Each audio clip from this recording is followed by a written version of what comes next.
মানুষ খুশি থাকলে আমিও খুশি থাকবো, এটাই আমার আদেশ, এটা আমার কথা। আসলে আমি কথা বুঝে বলতে পারি না, ছোটবেলার থেকে আমি এরকম। অনেকে হাসাহাসি করে, আমাকে নিয়ে অনেক ঠান্ডা করে, আমার যে এত কষ্ট। আমাদের বাড়ি চালাটা থাকতো, আসলে আমি অনেক খুশি হইতাম।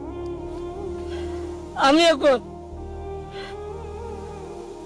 নতুন সরকার, বাংলাদেশের সকল এমপিকে আমি আবেদন করে বলছি, বাংলাদেশের যত চর অঞ্চল আছে, অসহায় লোক আছে, সবাইকে দেখতে হবে। আমি চাই না আপনারা আমাকে দেখেন।